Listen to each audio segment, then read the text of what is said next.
Imagine collapsing to the ground, your body jerking uncontrollably, completely unaware of what's happening. Then you wake up only to face shame, whispers, talks, and to an extent rejection. Now, this is a reality for many people living with epilepsy, fighting not just the seizures, but also the stigma that comes with them. Today, we hear the courageous story of a woman who is not just surviving, but speaking out in a society where epilepsy is strongly and wrongly linked to spiritual attacks and witchcraft. Joining us today is Hadiza Malumfashi, an epilepsy warrior and the founder of unshaken.ng, an awareness and support group for people living with epilepsy and seizure disorders in Nigeria. Thank you so much for joining us, Hadiza. Thank you so much for having me. All right. Let's talk about your personal story. Can you take us back to the moment you had your first seizure? What was it like, and how did you know that this seizure was epilepsy, and how did it all play out for you? Well, that would take us back to secondary school, the day that we were meant to write our JAM examinations. Unfortunately, that particular day, I was feeling a bit tired, a bit sick. Upon getting back home, I ended up collapsing, and I don't really remember anything. So that's the point where the doctors explained to me that I started to have a seizure, a tonic-clonic seizure, and it didn't stop. So I passed out, and initially I was first taken to a hospital of a family friend of ours, and he fortunately said that they should take me back home and just pray for me, which is terrible. I think he should get his license revoked. But after that hospitalization, my mother was not okay with his diagnosis and decided to take me to another hospital. And that hospital was where I was admitted and immediately taken into the ICU. What had started to happen was I started to have generalized grand mal seizures, and it kept happening. My brain started to swell. They had to take me to the ICU for about 2 weeks. Put me on life support because the medications just weren't working. They weren't stopping the seizures. It's quite sad. Quite frightening to say the least for my family. But gradually, my body started to adjust to the medication, and then the brain swelling started to go down a bit. Eventually, I was able to come out of the ICU, taken off life support, and then was officially given a diagnosis for epilepsy. So it's been... You can see where the stigma ties into it, with the first experience. All of that. But how did your family react to this, especially when you officially got a diagnosis, knowing the mindset and what the society thinks of it? How did your family react to it? Well, the immediate reaction from my family was confusion, to say the least. But then it was followed with a lot of stigma. Because I'm someone that's very outspoken on social media, I talk about social issues. I talk about anything that is under, that it's stigmatized, basically. I openly speak about it. So they didn't really want me to turn myself into a target or someone that would be just placed as, oh, this is the girl with epilepsy. So, the whole thing about, who's going to marry a girl that talks about having epilepsy? What if they say it's aljanu? What if they say it's jinn, like possession? What if they say you have some problem and they don't want it to affect them? And to that, genuinely, I would constantly and always say, may God keep us away from men as so shallow-minded that would think epilepsy is a spiritual issue. And that was their initial concern. But after that, it was easier for them to recognize that this is something that I have to live with and deal with personally, and it's something that I have to make my peace with and gradually make lifestyle changes that would help me to gradually adjust. It's a work in progress with the family. How did you take it? How did you adjust? Did you have a certain lifestyle change you needed to make after your diagnosis? Did it stop you from doing the things you love to do most? Mm-hmm. So I play polo professionally. That's an equestrian sport that's played on horses. And you just go around in the field holding a mallet. So initially, when I was hospitalized, I had the fear that I would not be able to ride horses. So it's my greatest passion. Being around the animals in therapy, it's amazing. It really helped me recover. So facing that fear, because coming out of the coma and the paralysis that I had eventually as a side effect, one of the medications, I couldn't walk, I couldn't talk, and I couldn't write. Like I couldn't do anything. I was just gone for some time. So that fear was there. But gradually, as I got out of it and I started to get a bit better, my doctors advised me to go back into sports because I'm naturally a very athletic person. I play basketball, I play polo majorly now.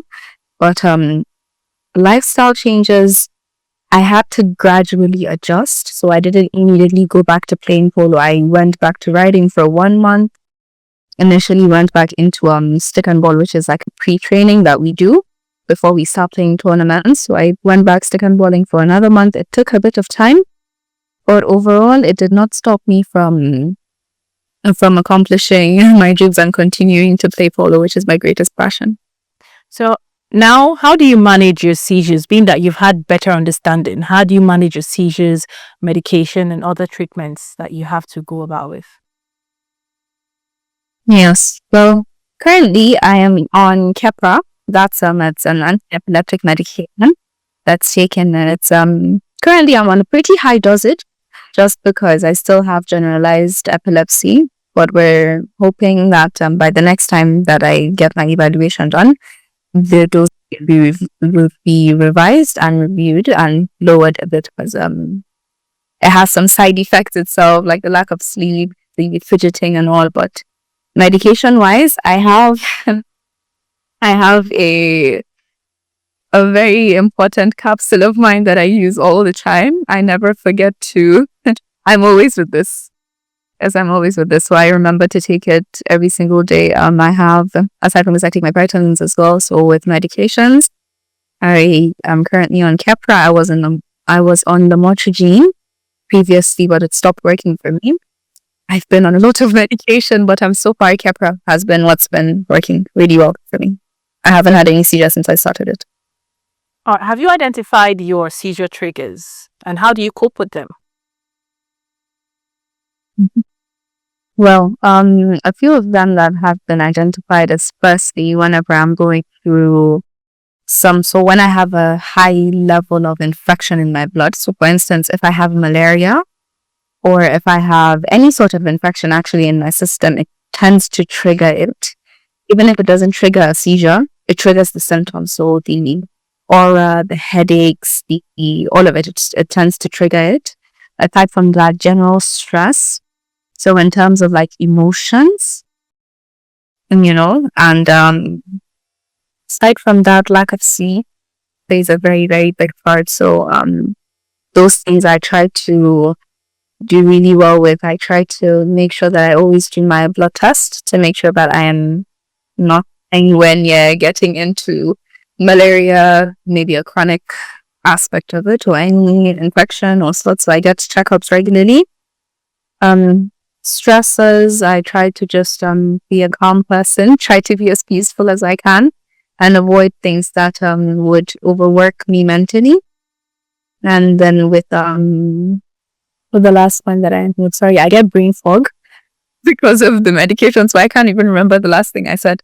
Okay. But with the triggers, we tend to avoid stresses in general, and whenever I have, all right, I make sure that I take my medications until they are finished. Like I make sure to take them. I don't stop when I feel better. True. But let's talk about societal reactions and stigma. That is why we're here today, to also encourage people who don't have the ability to speak up or are scared of the reaction from society. So what kind of reactions did you face from people, friends, employees, and did it affect your mental health or your self-image at some point? Certainly, I did 100% feel. At the time when I was diagnosed, I had a part-time job at a company where I was like on the media space only. So my first instance feeling some sort of stigma was when I had an episode in the office. And there were just so many people around there. And I think most people that don't understand epilepsy tend to term it with spiritual connections, which is so false. Like, I can tell you this: if you're someone with epilepsy, please get a medical evaluation first before you jump me. I'm someone that is pretty out there on social media. So in this interview, when people found out that I would just have episodes where I would faint and my body just started jerking, most people started to associate it, especially in school, they started to associate it with gym possession, and people was kind of like tend to shy away from me. But after some time, the destigmatization happened. The more we spoke about it, the more people understood it's a neurological condition and not a spiritual matter. All right, you started, like a support group for people. What is the level of reception and people who are willing to speak? How would you rate the level at which you've gotten feedback from people who are going through it and are willing to speak? Genuinely, it is such a safe space that we have. It feels like we're brothers and sisters. So I organize the group is where we have care groups. So people in my age group, for instance, Gen Z, we have a particular group. We have about 4 of them because maximum capacity is 20. So one gets overstimulated, and it just feels like a sense of brotherhood and sisterhood, because these are people that understand what you're going through. Because generally, truth be told, no matter how supportive the people around you are going to be, you cannot understand it until you've been there. It's a very scary experience. It's a very depressing thing to go through. It's you need a lot of support. So with the support group, it's been amazing feedback. Everyone feels a sense of okay, I have someone that's going through something similar to I. Even if you have a diagnosis or not, you have people around you that you can talk to when you feel overwhelmed. We talk to each other every day. We always check in to make sure everyone is good, and just feels like we found our community, we found our people. If you could say one thing to someone who just found out that, or someone who was newly diagnosed with epilepsy, what is that one thing you would say to the person? It's not a death sentence. Epilepsy is not a death sentence. It does not mean that you're going to die from your next seizure. I know there's a lot of right in it, because you don't know which seizure would affect you in what way. It's very emotionally tasking. I know mentally it's very draining to go through it and constantly trying to explain it to people, to explain the condition you have. It's really not easy, but know that you can try therapy. For me, I think therapy helped me, but you can try sports, you can try anything within your capacity and abilities, because you need a way to vent your emotions. It's very important. Don't bottle it up in. It will just make it worse. And remember that your emotions play a very, very huge part in your triggers. So you have to learn to try to make some sort of peace with it. You're not going to die anytime soon. You're going to be fine with careful medication, with proper diagnosis, and with a good support system. You will definitely either outgrow it, or you would find a way to manage it properly.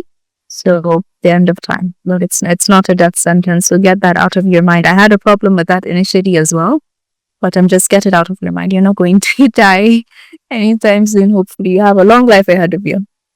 So that's my message, saying, just recently been diagnosed. What is the level of affordability for the medication? For people, there's a support group, and there are also people who might not have access to it, or have no knowledge of it, or not have the financial ability to get medications as at when due. Are they, maybe do you have an idea of the cost, the cost, right, of this medication for people, and how cost affordable it is for young people who don't have access to it? Well, unfortunately, epilepsy as a whole, it's a condition that requires not just the medication first, but you have to get a diagnosis in order for you to get proper medication.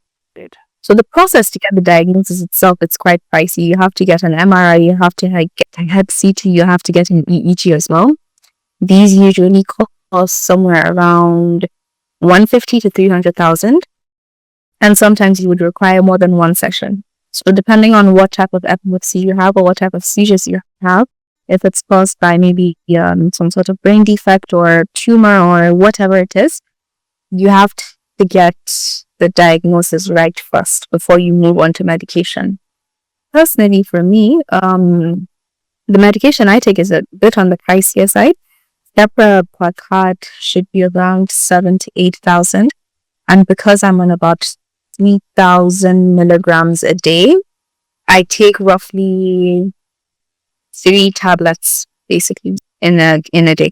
So you can imagine the bill in a month. It's quite strenuous. So follow-up appointments as well to make sure that everything is going well. Liver function is okay. Kidney function is okay, because the medication has the tendency to affect those organs. But it's quite pricey. Quite pricey. Indeed, it's quite pricey. And finally, now the last question before we go: what is that one thing you want people to stop assuming that epilepsy is?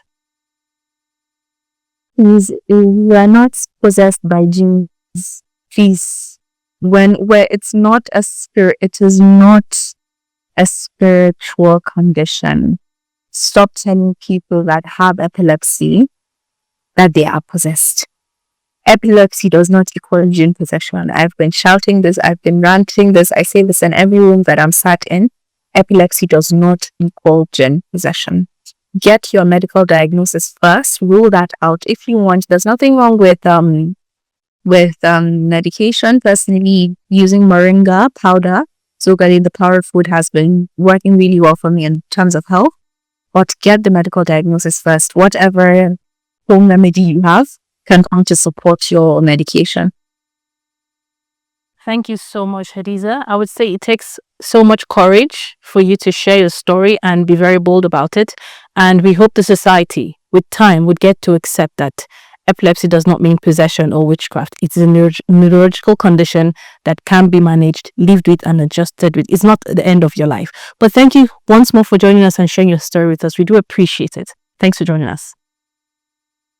Yeah. That there was Hadiza Malumfashi, an epilepsy warrior, sharing her story and telling us how her journey has been so far. Epilepsy isn't just about seizures, it's about strength, courage, and resilience. So today, you heard one warrior story, but there are so many more. So to you, our listeners, let's break the silence, let's end the stigma, and stand with epilepsy warriors everywhere. That concludes this week's episode of Healthy Living on Trust TV. For comments, contributions, and suggestions, be sure to follow and subscribe to all our Trust TV social media handles and download the Trust TV app on iOS and Android. Stay updated via our YouTube live stream and official website. I am Lilian Ogazi. Thank you for your time. As we wrap up, here are some few important facts on epilepsy and seizures that you should know. Bye for now.